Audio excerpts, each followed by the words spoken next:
तो कैसे हैं आप लोग। एक बार वापस से आपका स्वागत है मेरे चैनल में। और आज हम बात करेंगे राजस्थान कला और संस्कृति के एक टॉपिक राजस्थान के प्रमुख संत और संप्रदाय के बारे में। इस टॉपिक से लगातार परीक्षाओं में प्रश्न पूछे जाते हैं, चाहे वो पटवारी की परीक्षा हो, चाहे वो हमारे आरएस की परीक्षा हो, सेट, टीचर, सभी परीक्षाओं में इससे लगातार प्रश्न पूछे जाते हैं। तो आज का हमारा टॉपिक होगा राजस्थान के प्रमुख संत और संप्रदाय। अब राजस्थान के प्रमुख संत और संप्रदाय के अंदर हम किन को पढ़ेंगे, तो सबसे पहले हम बात करें दादू दयाल जी के बारे में पढ़ेंगे, फिर जाम्बो जी, जसनाथ जी, चरणदास जी, हरिदास जी, संत माओ जी, बालनंदाचार्य, संत पीपा जी, संत धन्ना जी, नवलदास जी, स्वामी लालगिरी जी, संत दास जी, राजा राम जी, मलुकनाथ जी, भक्त कवि दुर्लभ, मीराबाई, रानाबाई, गौरीबाई, हमारे बुरीबाई अलख, वल्लभ संप्रदाय, गौड़ी संप्रदाय, निम्बार्क संप्रदाय, परनामी संप्रदाय, रामानंदी संप्रदाय, रामिश नहीं, नाथ संप्रदाय, उंदरी संप्रदाय, कामड़ी संप्रदाय, कुंडा संप्रदाय। तो इन 28 के बारे में हम पढ़ेंगे। संत और संप्रदाय हैं ये। वैसे तो हमारे क्या है, कम से कम सैकड़ों होंगे ये, लेकिन हम केवल उनके बारे में पढ़ेंगे जो हमारी परीक्षा की दृष्टि से काफ़ी ज़्यादा इम्पोर्टेंट है। तो सबसे पहला हम पढ़ते हैं किसके, दादू दयाल जी के बारे में। अब दादू दयाल जी के बारे में बात करें तो इनका जन्म स्थान हमारे अहमदाबाद गुजरात में हुआ था। कहाँ? हमारे अहमदाबाद गुजरात में हमारे दादू दयाल जी का जन्म हुआ था। लोधीराम नामक ब्राह्मण ने दादू दयाल जी का पालन पोषण किया था। इन्होंने लोधीराम नामक ब्राह्मण ने क्या किया था, दादू दयाल जी का पालन पोषण किया था। दादू दयाल जी के गुरु कौन थे? ब्रह्मानंद जी। दादू दयाल जी के गुरु कौन थे? ब्रह्मानंद जी इनके गुरु थे। दादू दयाल जी शुरुआत में अर्थात प्रारंभ में सांबर जयपुर में रहते थे, लेकिन बाद में वो कहाँ चले गए, हमारे आमेर में चले गए, जो जयपुर में। दादू दयाल जी ने फिर अपना अंतिम समय कहाँ बिताया? नरैना जयपुर में। नरैना जयपुर में दादू दयाल जी ने अपना आखिरी समय बिताया था। 1585 में दादू दयाल जी ने हमारे आमेर के राजा जो भगवंत दास जी थे, इनके साथ इनको कहा कि मुझे एक बार अकबर से मिलना है। तो अकबर उस समय कहाँ थे? फतेहपुर सीकरी।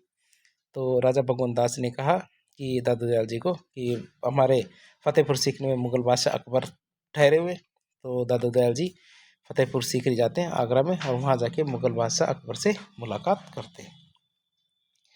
बात करें दादू दयाल जी ने, तो दादू दयाल जी ने निर्गुण भक्ति का संदेश दिया था। अब आपको ये तो पता होगा सगुण भक्ति निर्गुण भक्ति भी किसे कहते हैं। पहला शब्द आता है सगुण। कौन सा? सगुण। तो जो नाम है सगुण, सगुण की बात होती है जब ईश्वर की पूजा की जाती है, आराधना की जाती है, तो आप क्या करते हैं, उसको एक आकार दे देते हैं। जैसे भगवान राम है, ये पुरुष जैसे दिखते हैं, इनके हाथ में एक धनुष है। जो हमारे हनुमान जी हैं, ये इनके हाथ में गदा है। तो आप उनको क्या है, एक आकार दे देते हैं, और आकार देकर आप उनकी पूजा करते हैं, आराधना करते हैं। तो वह तो हमारी सगुण भक्ति होती है। और फिर दूसरी होती है निर्गुण भक्ति। निर्गुण भक्ति में क्या है, केवल एक परमपिता परमेश्वर का की आराधना की जाती है, इसमें साधना की जाती है, इसमें योग किया जाता है, और जो हमारे परमपिता परमेश्वर है उसके ध्यान किया जाता है। इसमें जो ईश्वर होता है उसको सगुण न मान के निर्गुण माना जाता है, अर्थात उसका कोई आकार नहीं है, कोई उसका अस्तित्व तो है, लेकिन हम उसको किसी आकार के रूप में देखकर नहीं देखेंगे। फिर तो दादू दयाल जी की बात करें तो ये निर्गुण भक्ति का इन्होंने संदेश दिया था। दादू दयाल जी को क्या बोलते हैं? राजस्थान का कबीर कहा जाता है। कई परीक्षा में पूछा गया राजस्थान का कबीर किसे कहा जाता है? दादू दयाल जी को। क्यों? क्योंकि इन्होंने जो बहुत सारे अंधविश्वास है उनको दूर करने का काम किया था। क्योंकि जिस प्रकार निर्गुण भक्ति का संदेश हमारे कबीरदास जी ने दिया था, उसी प्रकार निर्गुण भक्ति का संदेश हमारे दादू दयाल जी ने भी दिया था। दादू दयाल जी की बात करें तो उन्होंने ढूंढाड़ी भाषा में अपने उपदेश दिए थे। किसमें? ढूंढाड़ी भाषा में दिए थे अपने सारे के सारे उपदेश। दादू दयाल जी की बात करें तो इनके सत्संग स्थल होता है, उसको क्या बोलते हैं? अलग दरीबा कहते हैं। दादू दयाल जी के सत्संग इस जगह को अलग दरीबा कहते हैं। दादू दयाल जी ने निपक आंदोलन चलाया था। कौन सा आंदोलन चलाया था? निपक आंदोलन चलाया था हमारे दादू दयाल जी ने। तो दादू दयाल जी के अनुसार शव को जलाना या दफनाना नहीं चाहिए, बल्कि वो कहते हैं शव को पशु पक्षियों के खाने के लिए खुले मैदान में छोड़ देना चाहिए। इसलिए जब दादू दयाल जी की मृत्यु हुई तो उनका शव बहराना की पहाड़ी में रखा गया था। हाँ, बहराना की पहाड़ी है उसमें रखा गया था। अब क्या कहते हैं, बहराना की जो पहाड़ी है उसको क्या बोलते हैं? दादू कोल या दादू पाल का कहते हैं। तो भैराना की पहाड़ी अब क्या कहते हैं, उसे दादू खोल या दादू पाल का कहा जाता है। क्यों? क्योंकि अंतिम समय में इसी जगह पे दादू दयाल जी का शव रखा गया था। दादू दयाल जी की बात करते हैं, इनका जो मुख्य केंद्र है वो कहाँ है? नरेना, जयपुर में। दादू दयाल जी का मुख्य केंद्र कहाँ है? हमारा नरेना, जयपुर में है। राजस्थान के जयपुर जिले के नरेना में फाल्गुन शुक्ल पंचमी से फाल्गुन शुक्ल एकादशी तक दादू दयाल जी का मेला लगता है। कहाँ पे? नरेना में। जो जयपुर में नरेना है वहाँ पे क्या एक मेला लगता है दादू दयाल जी का। कब से कब तक? तो फाल्गुन शुक्ल पंचमी से लेकर फाल्गुन शुक्ल 11 तक, एकादशी तक हमारे दादू दयाल जी का मेला लगता है।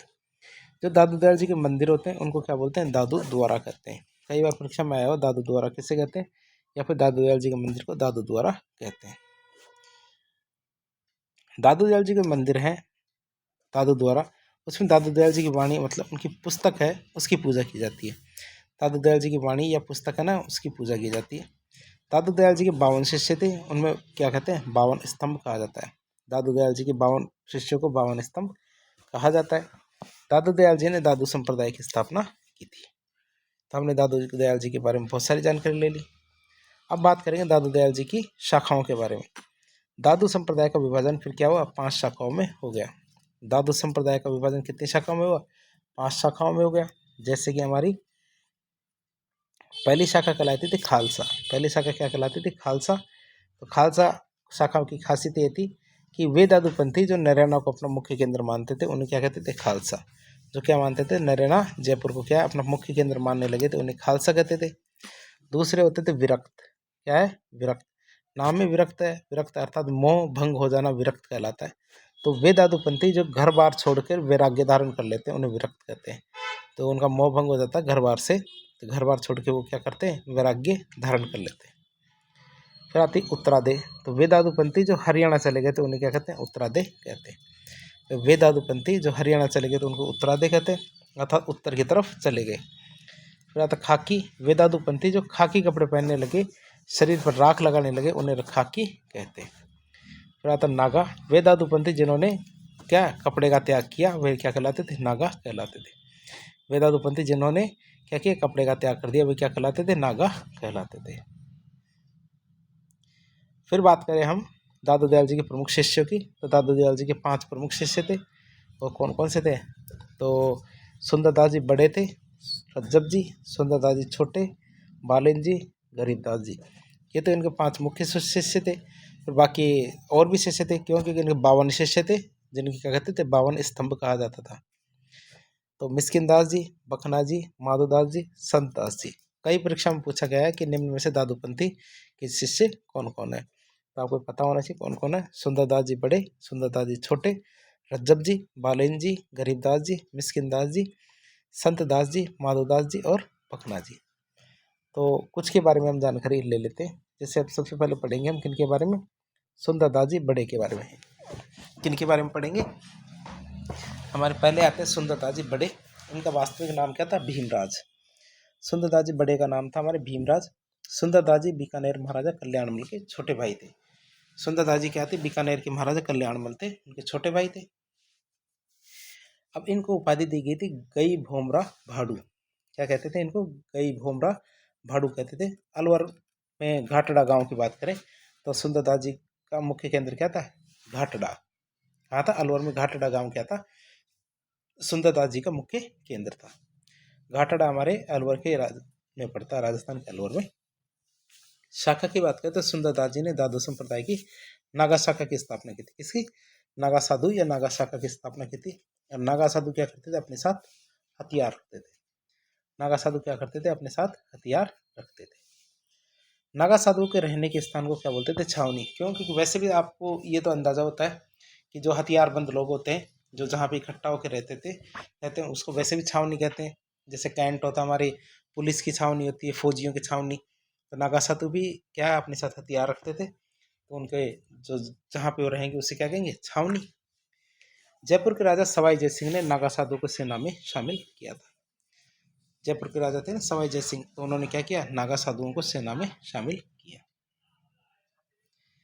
बात करें जब मराठाओं का जयपुर के अंदर आक्रमण हुआ था तब नागा साधुओं ने जयपुर के राजा सवाई प्रताप सिंह की सहायता की थी। तो आप ये देख सकते हैं सवाई प्रताप सिंह की सहायता किसने की? मराठा आक्रमण के समय नागा साधुओं ने। अगले शिष्य आते हमारे रज्जब जी। कौन? रज्जब जी। ये भी हमारे दादू दयाल जी के शिष्य थे। कौन? रज्जब जी। तो सांगानेर के पठान परिवार में रज्जब जी का जन्म हुआ था। सांगानेर राजस्थान के जयपुर जिले में। दादू दयाल जी के उपदेश सुनने के बाद रज्जब जी ने कभी भी शादी नहीं की और जिंदगी भर क्या है, आजीवन दूल्हे के वेश में रहे थे। दादू दयाल जी का जब उन्होंने उपदेश सुना, रज्जब जी ने कभी जीवन भर शादी नहीं की और आजीवन क्या, दूल्हे के वेश में रहे थे। रज्जब जी की पुस्तकें देखें, इनकी पुस्तकें रज्जब वाणी, सर्वंगी। तो रज्जब जी की पुस्तक कौन कौन सी है? रज्जब वाणी, सर्वंगी। इनका केंद्र की बात करें तो कहाँ रह के इन्होंने अपना जो संप्रदाय चलाया था, तो इन्होंने सांगानेर के अंदर रहकर अपना जो दादूपंथी संप्रदाय था इसको आगे बढ़ाया था। कौन? रज्जब जी ने। फिर आता सुंदरदास जी छोटे। कौन है? हमारे सुंदरदास जी छोटे की बात करें तो इनका जन्म दौसा के खंडेलवाल परिवार में सुंदरदास जी के नाम से हुआ था। तो इनका जन्म किया था, कहाँ हुआ था? दौसा के खंडेलवाल परिवार में हुआ था। सुंदरदास जी छोटे ने अपना अधिकतम समय कहाँ बिताया था? हमारे सीकर के फतेहपुर में। ठीक है, एक आगरा में फतेहपुर है और हमारे राजस्थान में भी एक फतेहपुर है, वो कहाँ है? सीकर में। सीकर के फतेहपुर में इन्होंने बहुत सारा समय बिताया। सुंदरदास जी छोटे ने 42 पुस्तकों की रचना की थी। क्या की थी? सुंदरदास जी छोटे ने 42 पुस्तकों की रचना की, जिसमें सुंदर सागर, सुंदर विलास, ज्ञान समुद्र। कौन कौन सी? सुंदर सागर, सुंदर विलास और ज्ञान समुद्र है। मुख्य केंद्र की बात करें तो सुंदरदास जी छोटे का मुख्य केंद्र क्या है? गेटोलाव है। सुंदरदास जी छोटे का मुख्य केंद्र क्या है? गेटोलाव है। और गेटोलाव कहाँ पड़ता है? हमारे दौसा। तो इस तरह हमने देखा सुंदरदास जी छोटे के बारे में 42 पुस्तकें इन्होंने लिखी। केंद्र कहाँ है इनका? गेटोलाव। कहाँ पड़ता है? दौसा। अगले हमारे शिष्य हैं कौन? बालिन जी। बालिन जी ने क्या किया? आरिलो नामक किताब लिखी थी। कौन सी? आरिलो नामक पुस्तक किसने लिखी? बालिन जी ने। फिर आता गरीबदास जी। दादू दयाल जी के बाद नरेना वाली पीठ थी ना, उस पर गरीबदास जी बैठे और या फिर उनको उत्तराधिकारी बनाया गया था। तो नरेना वाली पीठ थी, इसके ऊपर उत्तराधिकारी किसे बनाया गया? हमारे गरीबदास जी। तो इस तरह हमने जो दादू दयाल जी के बारे में, उनके शिष्यों के बारे में काफ़ी जानकारी ले ली। अब बात करेंगे किसके बारे में? जाम्बू जी के बारे में। जाम्बू जी को ही गुरु जम्बेश्वर कहा जाता है। जाम्बू जी को क्या कहते हैं? गुरु जम्बेश्वर। यदि आपको याद हो, हमारे पिछले लेक्चरों में एक हमारी जो नहर थी, इंदिरा गांधी नहर परियोजना की एक लिफ्ट नहर थी, वो जाम्बू जी के नाम पे थी, अर्थात गुरु जम्बेश्वर लिफ्ट नहर। तो वो आप याद रखेंगे। जाम्बू जी का जन्म की बात करें तो राजस्थान के जो नागौर जिले के पीपासर में पवार राजपूत परिवार में इनका जन्म हुआ था, इनका जाम्बू जी का। और इनके बचपन का नाम क्या था? धनराज। बचपन का नाम धनराज था। मृत्यु की बात करें तो जाम्बू जी की मृत्यु बीकानेर में लालासर में हुई थी। तो जाम्बू जी की मृत्यु कहाँ हुई थी? लालासर में, जो कहाँ पड़ता है? बीकानेर में। इनके पिताजी थे लोहट जी पंवार। अभी हाल ही में जो परीक्षा आयोजित हुई है, कौन सी? ये हमारे पशु परिचय की परीक्षा आयोजित हुई, इसमें जाम्बू जी के पिताजी का नाम पूछा गया था। उनके पिताजी कौन थे? लोहट जी पंवार।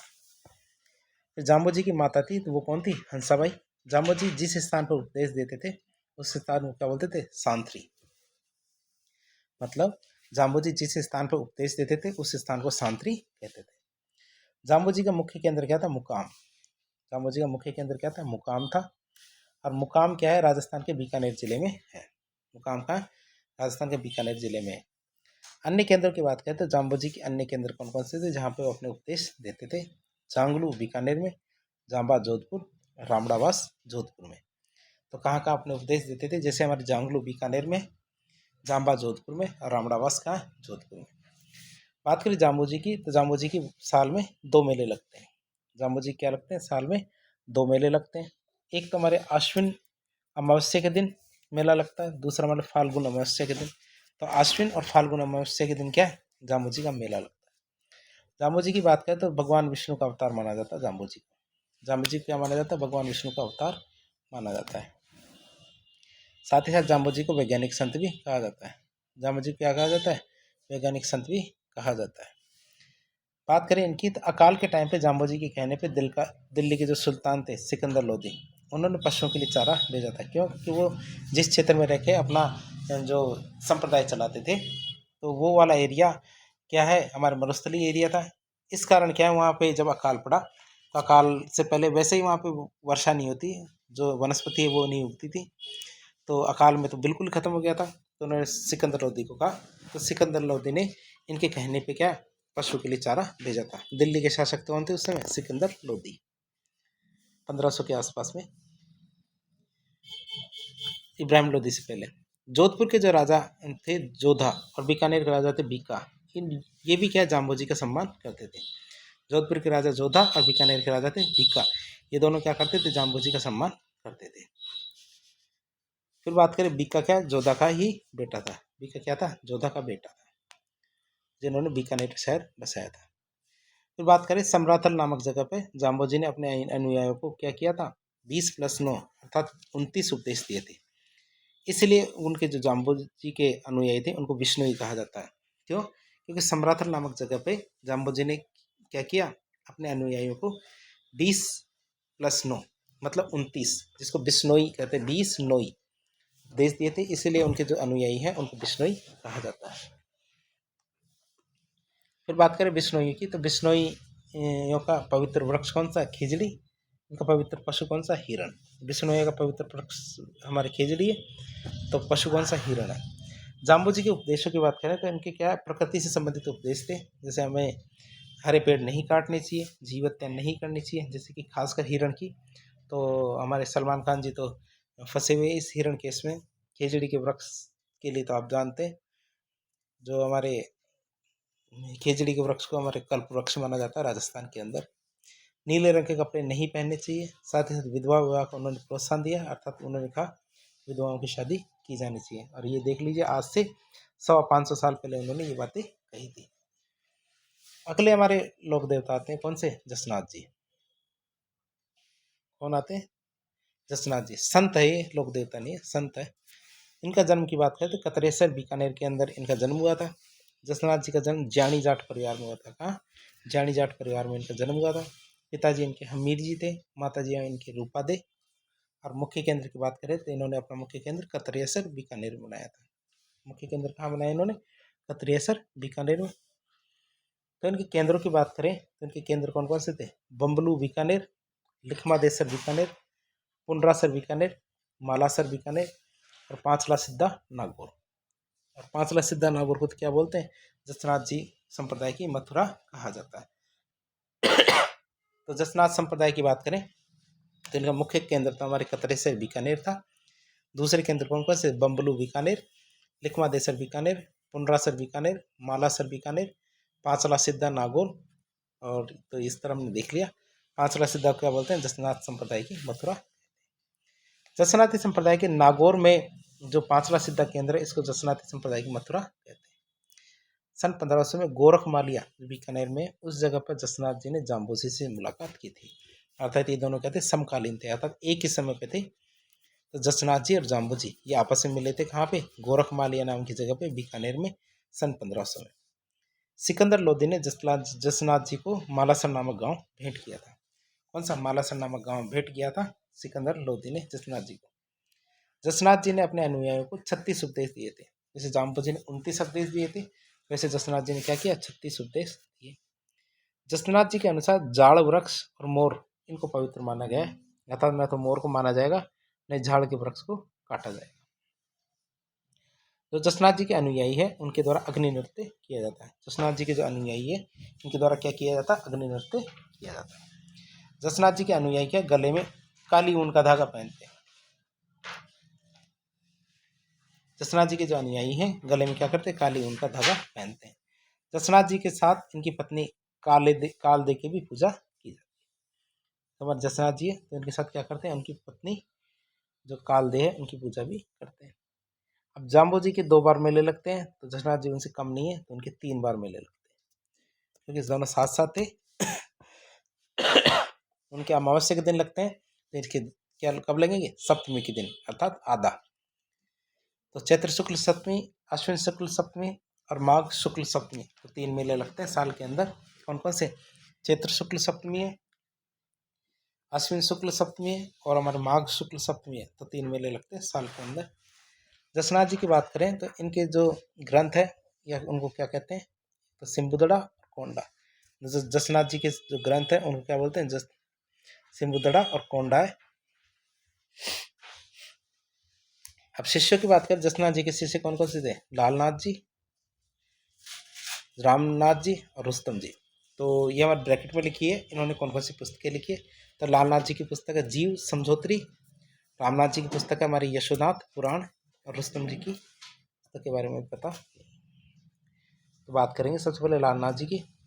तो जसनाथ जी के शिष्य थे लालनाथ जी, उन्होंने जीव समझोत्री नामक किताब लिखी। रामनाथ जी ने यशोनाथ पुराण किताब लिखी। यशोनाथ पुराण किताब की बात करें तो जसनाथ संप्रदाय की बाइबल भी कहते हैं। इसे क्या कहते हैं? जसनाती संप्रदाय की बाइबल कहा जाता है। किसको? यशोनाथ पुराण। औरंगजेब ने जसनाथ जी के शिष्य रुस्तम जी को नगाड़ा और निशान झंडा देकर सम्मानित किया था। किसने? औरंगजेब ने। औरंगजेब ने क्या किया? जसनाथ जी के जो शिष्य थे रुस्तम जी, इनको नगाड़ा भी दिया, साथ साथ निशान मतलब झंडा भी दिया था। जसनाथ जी ने जसनाती संप्रदाय चलाया था। बात करें जसनाती संप्रदाय में, जसनाती संप्रदाय में जहाँ संत जाकर समाधि लेते हैं उस स्थान को बाड़ी कहते हैं। तो बाड़ी कौन सा स्थान है जहाँ पे संत क्या है अपना आपको समाधि लेते हैं। तो जहाँ पे वो समाधि लेंगे उसे क्या कहेंगे? बाड़ी। तो आप इसे याद रखेंगे बाड़ी को। तो जसनाती संप्रदाय में टोटल कितनी बाड़ियाँ हो गई है? 84 बाड़ियाँ हो गई। अर्थात जसनाती संप्रदाय में 84 लोगों ने क्या किया है? समाधि ली है। अगले हमारे संत आते हैं चरणदास जी। कौन से? चरणदास जी हमारे संत आते हैं अगले। तो इनका जन्म स्थान की बात करें तो ढेरा अलवर में है। इनका जन्म स्थान कहाँ? ढेरा अलवर में। बचपन के नाम की बात करते तो रणजीत थे। इनका बचपन का नाम रणजीत था। पिता इनके मुरलीधर थे। माता कौन सी थी? कुंजोबाई। और गुरु कौन थे? सुखदेव। तो इनके कौन कौन से थे? बचपन का नाम रणजीत, पिता का नाम मुरलीधर, माता का नाम कुंजोबाई, और गुरु कौन थे इनके? सुखदेव थे। जन्म कहाँ हुआ था इनका? ढेरा अलवर में। अब बात करें कहाँ पे इन्होंने अपना संप्रदाय चलाया था। चरणदास जी ने दिल्ली के अंदर। मेले की बात करें तो चरणदास जी का मेला बसंत पंचमी के दिन लगता है। कब? बसंत पंचमी के दिन इनका मेला लगता है। इन्होंने क्या किया? अपने अनुयायियों को 42 उपदेश दिए थे। कितने? इन्होंने अपने अनुयायियों को 42 उपदेश दिए। चरणदास जी के अनुयायी पीले रंग के कपड़े पहनते हैं क्योंकि बसंत पंचमी के दिन वैसे भी पीले रंग के कपड़े पहने जाते हैं। तो वैसे भी आप याद रख सकते हो। तो पीले रंग के कपड़े पहनते क्या? जसनाथ जी के अनुयायी। ओ चरणदास जी के अनुयायी, सॉरी, जसनाथ जी ने। चरणदास जी की बात करें तो इन्होंने निर्गुण और सगुण दोनों प्रकार की भक्ति का संदेश दिया है। कैसे? सगुण और निर्गुण। चरणदास जी की बात करें तो मेवाती भाषा में इन्होंने अपने उपदेश दिए। चरणदास जी ने चरणदासी संप्रदाय चलाया था। और इस संप्रदाय में क्या कहते हैं? भगवान श्री कृष्ण की पूजा की जाती है, लेकिन किस भाव से? सखी भाव से। सखी भाव का मतलब होता है हम जो भी लोग है कि भगवान श्री कृष्ण को फ्रेंड, एज ए फ्रेंड मानते हैं। कैसे? दोस्त मानकर उनकी पूजा करते हैं। चरणदास जी की बात करें तो उनके द्वारा एक भविष्यवाणी की गई थी जो काफ़ी ज़्यादा प्रसिद्ध हुई थी। और भविष्यवाणी कौन सी थी? कि उन्होंने नादिर शाह के आक्रमण की भविष्यवाणी की थी। चरणदास जी ने क्या किया था? नादिर शाह के आक्रमण की भविष्यवाणी की थी, जो उन्होंने ये 17 जुलाई 1739 में ईरान के राजा नादिर शाह ने भारत पर आक्रमण किया था। तो इसकी भविष्यवाणी क्या? नादिर शाह की आक्रमण की जो भविष्यवाणी चरणदास जी ने पहले ही कर दी थी। तो इसके लिए क्या चरणदास जी को क्या काफ़ी प्रसिद्धि मिली थी। जयपुर महाराजा प्रताप सिंह ने चरणदास जी को कोलीवाड़ा नामक गांव भेंट में दिया था। किसके द्वारा? प्रताप सिंह ने क्या किया था? चरणदास जी को कोलीवाड़ा नामक गांव भेंट में दिया था। अब चरणदास जी की जो शिष्या की बात करें तो हमारी दयाबाई और सहजोबाई। कौन कौन सी? दयाबाई और सहजोबाई। तो दयाबाई के द्वारा तो दयाबोध और विनय मल्लिका नामक पुस्तक लिखी गई, और सहजोबाई के द्वारा सहज प्रकाश नामक पुस्तक लिखी गई। कौन कौन सी? दयाबाई के द्वारा दयाबोध और विनय मल्लिका, और सहजोबाई के द्वारा सहज प्रकाश नामक पुस्तक लिखी गई। तो इसको वापस देख लें। चरणदास जी की जो शिष्या दयाबाई, उन्होंने दयाबोध और विनय मल्लिका नामक किताब लिखी। तो सहजोबाई ने हमारे सहज प्रकाश नामक पुस्तक लिखी है। कौन सी पुस्तक है? सहज प्रकाश नामक पुस्तक लिखी है सहजोबाई ने। तो इस तरह आज के लेक्चर में हमने क्या है 4 के तो बारे में पढ़ लिया है। आगे हम 5वां पढ़ते हैं। तो 5वां हमारा आता है कौन सा? हरिदास जी। 5वां कौन सा आता है हमारे? हरिदास जी आता है। हरिदास जी के बारे में बात करें, हरिदास जी के बारे में बात करते हैं। इनका जन्म कापड़ौद हमारे नागौर जिले के अंदर पड़ता है, वहाँ इनका जन्म हुआ था। मुख्य केंद्र की बात करें तो इन्होंने अपनी शिक्षा सब ज़्यादा कहाँ दी है? गाढ़ा डीडोहना में। वास्तविक नाम क्या था इनका? हरि सिंह साखला इनका वास्तविक नाम था। हरिदास जी की बात करें तो क्या थे? पहले डाकू थे, बाद में हरिदास जी क्या संत बन गए थे। पहले क्या थे? डाकू थे, बाद में ये संत बन गए थे। हरिदास जी ने निर्गुण और सगुण दोनों प्रकार की भक्ति का संदेश दिया है। हरिदास जी ने क्या किया? निर्गुण और सगुण दोनों प्रकार की भक्ति का संदेश दिया है। हरिदास जी ने हरिदासी संप्रदाय चलाया। कौन सा संप्रदाय? हरिदास जी ने हरिदासी संप्रदाय चलाया। और इस संप्रदाय को क्या बोलते हैं? निरंजनी संप्रदाय भी कहते हैं। कौन सा संप्रदाय? निरंजनी संप्रदाय। हरिदास जी की जो पुस्तकें ग्रंथ की बात करें कौन कौन से? मंत्र राज प्रकाश और हरि पुरुष जी की वाणी। हरिदास जी की जो पुस्तकें ग्रंथ वो कौन कौन से? मंत्र राज प्रकाश और हरि पुरुष की वाणी। अगले हमारे संत आते कौन? संत माओ जी। कौन से हमारे संत? संत माओ जी की बात करें, इनका जन्म सावला डूंगरपुर में हुआ। अब सांवला डूंगरपुर में हुआ था। सावला कहाँ पड़ता है? डूंगरपुर में। मुख्य केंद्र में इन्होंने वही बनाया। और कहाँ कहाँ केंद्र थे इनके? पुंजपुर डूंगरपुर में, पालोदा बांसवाड़ा और शेषपुर उदयपुर में। कहाँ कहाँ? पुंजपुर डूंगरपुर, पालोदा बांसवाड़ा और शेषपुर उदयपुर में। संत माओ जी भगवान श्री विष्णु का संत माओ जी कहते भगवान श्री विष्णु की पूजा निष्कलंक अवतार के रूप में और श्री कृष्ण की पूजा क्या? निष्कलंक अवतार के रूप में करते थे। संत माओ जी क्या थे? भगवान श्री कृष्ण की पूजा किस रूप में करते थे? निष्कलंक अवतार में करते थे। इसलिए संत माओ जी ने निष्कलंकी संप्रदाय चलाया था। संत माओ जी ने जो संप्रदाय चलाया उसका नाम क्या था? निष्कलंकी संप्रदाय था। संत माओ जी के जो अनुयायी हैं, संत माओ जी को भगवान विष्णु का कल्कि अवतार मानते हैं। क्या मानते हैं? जो कहते थे ना कलयुग के अंदर कल्कि अवतार लेगा, जन्म होगा भगवान विष्णु का अवतार के रूप में। तो संत माओ जी के जो अनुयायी हैं ये इन्हें विष्णु का कल्कि अवतार, ये 10वां अवतार मानते हैं। संत माओ जी की पुस्तक है उसे क्या कहते हैं? चोपड़ा। संत माओ जी की पुस्तक को चोपड़ा कहते हैं। और चोपड़ा के 5 भाग अर्थात 5 भागों में इसको लिखा गया। एक प्रेम सागर, मेघ सागर, शाम सागर, रतन सागर और अनंत सागर। कौन कौन सी 5 भाग है इसके? प्रेम सागर, मेघ सागर, शाम सागर, रतन सागर और अनंत सागर। तो तस्वीर में आप ये देख सकते हैं संत माओ जी के बारे में। चोपड़ा ग्रंथ है वो वाद विवाद शैली में लिखा गया है, अर्थात इसमें एक सवाल करता है दूसरा जवाब देता है। इस शैली में लिखा गया क्या? ये हमारे चोपड़ा ग्रंथ। चोपड़ा ग्रंथ को दीपावली के दिन ही पढ़ा जाता है। चोपड़ा ग्रंथ को कब पढ़ा जाता है? दीपावली के दिन पढ़ा जाता है। चोपड़ा ग्रंथ में भविष्यवाणी की गई है। चोपड़ा ग्रंथ में भविष्य में होने वाली जो चीज़ें हैं उनके बारे में बताया गया है। चोपड़ा ग्रंथ में ये तक बताया गया तीसरा विश्व युद्ध होगा। और संत माओ जी ने अपने जो उपदेश दिए थे कब कैसे दिए? वागड़ी भाषा में। क्यों? क्योंकि बांसवाड़ा, डूंगरपुर और प्रतापगढ़ तीनों क्षेत्रों में कौन सी भाषा बोली जाती है? हमारी वागड़ी भाषा बोली जाती है। तो आप ये देख सकते हैं। अगले संत आते हैं हमारे कौन? बाल नंदाचारी। अब मेरे संत आते हैं कौन से? बाल नंदाचारी। तो बाल नंदाचार्य की बात करें इन्होंने अपना मुख्य केंद्र लोहारगढ़ झुंझुनू में बनाया था। यहाँ पे लोहारगढ़ झुंझुनू में इन्होंने अपना मुख्य केंद्र बनाया। इन्होंने बाल नंदाचारी। आप तस्वीर में देख सकते हैं बाल नंदाचारी।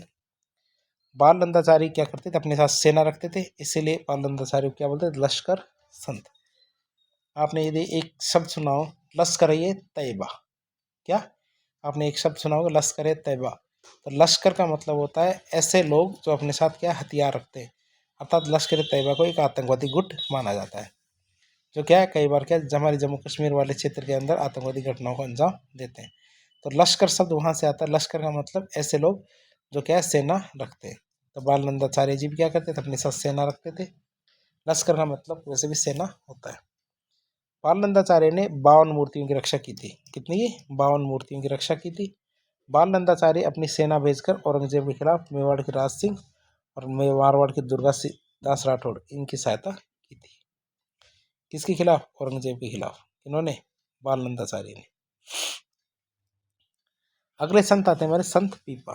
कौन? संत पीपा की बात करें इनका वास्तविक नाम था प्रताप सिंह खींची। इनका वास्तविक नाम क्या था? प्रताप सिंह खींची था। संत पीपा क्या थे? गागरोन के राजा थे। संत पीपा क्या थे? गागरोन के राजा। गुरु इनके रामानंद जी थे। अपनी द्वारिका गुजरात यात्रा के दौरान रामानंद जी कहाँ रुके थे? गागरोन रुके थे। इस समय अपनी रानी सीता के साथ संत पीपा ने संन्यास धारण कर लिया था। जब वो गागरोन रुके थे अपने गुजरात यात्रा के दौरान, उसी दौरान उन्होंने क्या संन्यास धारण कर लिया था। दर्जी संप्रदाय समाज संत पीपा को अपना मुख्य देवता मानता है। दर्जी समाज क्या मानता है? संत पीपा को अपना मुख्य देवता मानता है। संत पीपा का मंदिर राजस्थान के बाड़मेर जिले के समदड़ी नामक जगह पे बना हुआ है। कहाँ पे? समदड़ी नामक जगह पे बना हुआ है संत पीपा जी का मंदिर। तो गुफा की बात करें तो संत पीपा जी गुफा राजस्थान के टोंक जिले में टोडा नामक जगह पे है। कहाँ पे? संत पीपा जी गुफा कहाँ है? राजस्थान के टोंक जिले के टोडा नामक जगह पे बनी हुई है। मेले की बात करें तो संत पीपा जी का मेला चैत्र पूर्णिमा के दिन लगता है। संत पीपा जी से प्रभावित होकर जो हमारे टोडा है उनके राजा थे शूरसेन, उन्होंने अपनी सारी संपत्ति किसको दे दी? गरीबों को। और अभी के लिए आखिरी होंगे हमारे संत धन्ना जी।